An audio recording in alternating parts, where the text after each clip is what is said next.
Guys, well, as you can see by the title of the video, we're making a custom intake for the 335d. Now, there's only one other intake that I can find online. I think it's from ECS Tuning, and it's like $800, which is ridiculous for a piece of silicone and an air filter. So mine cost about, I think, 50 bucks on Amazon. So I already have the factory one off. So I'm gonna show you from what I have now, and then what we got to do to install it. It's pretty quick, maybe takes about 20 minutes, and it sounds real good. So let's see. Once you have your air box out and take out the mass airflow, what you want to do is actually put this box, put this back in where it came from. After, this is gonna have to go back where also it came from, but we're gonna do that later.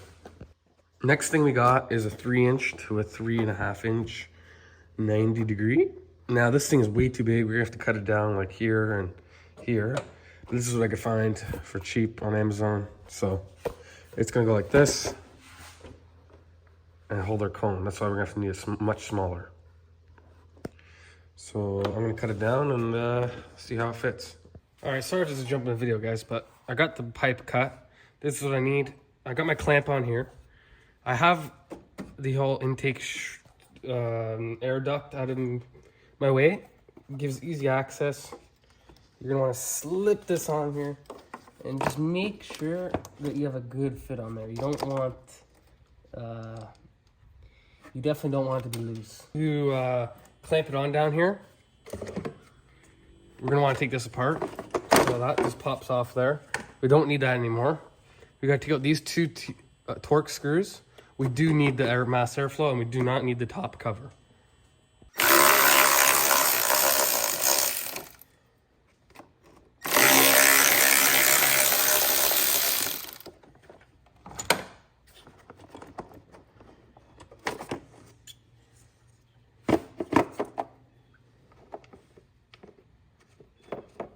Keep your stock parts to the side, never know if you want to put it back or not.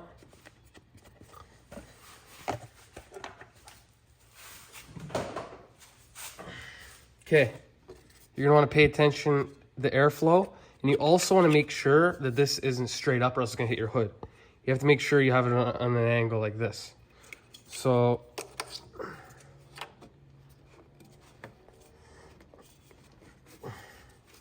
let's get that slipped on there.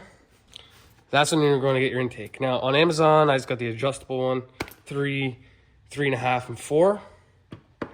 No, I'm pretty sure I got the 4 or the 3.5 inch. What I did to make it easier, put on the 3.5 inch one first. Make sure your clamp's gonna line up.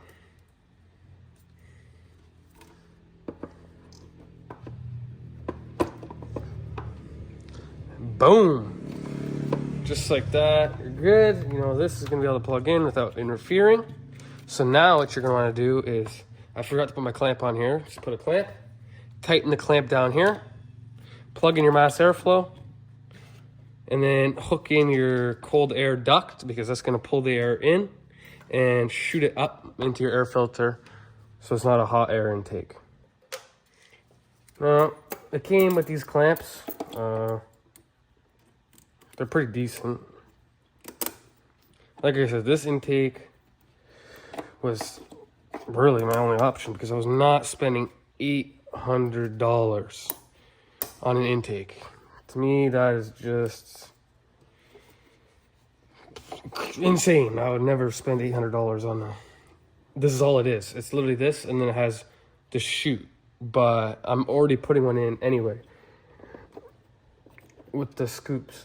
This intake was actually cheaper than buying just a replacement air filter, which is why I did it. Because if you check my last video, you'll see that I needed a new air filter.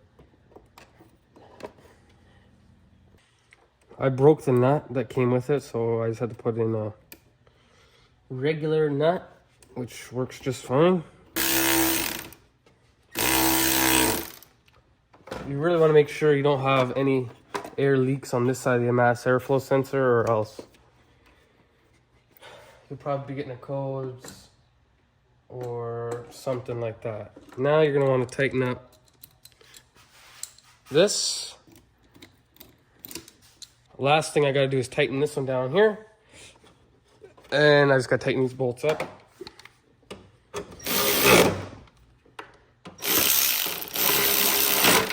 Okay, it's done. I took this off from when I was doing the EGR.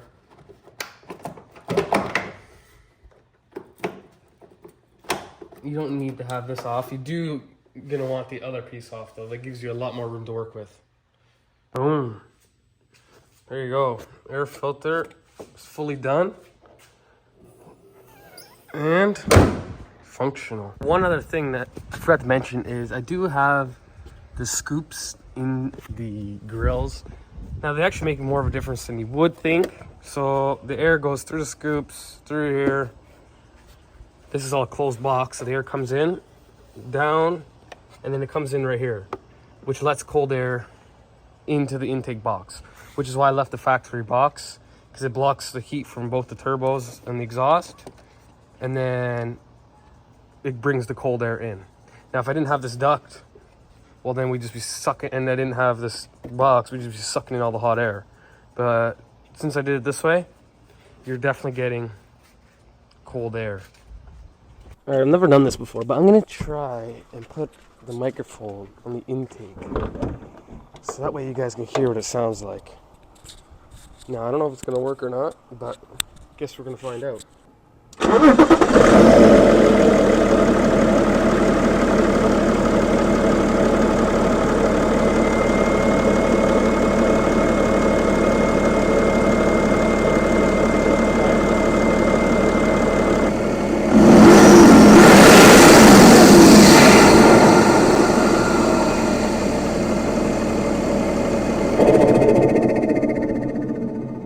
All right, well, as you can tell, the engine's kind of too loud for the microphone to hear the intake. That's why you hear it when I shut it off. So in person, it's much louder. You hear it a lot. And if you get let off the gas at the right time, you can hear the turbo flutter.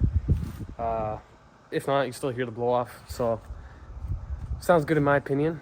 Definitely worth the money. And yeah, I'm gonna maybe try and get some more in another video, get some driving clips, because that's when it's actually building boost and you actually hear the turbo. That was just a couple little revs. So if you guys want to see those videos, as well as when we have a full straight pipe on this thing, if you want to hear that, be sure to subscribe down below. But other than that, guys, that's going to today's video. Thanks for watching, and I'll see you in the next one.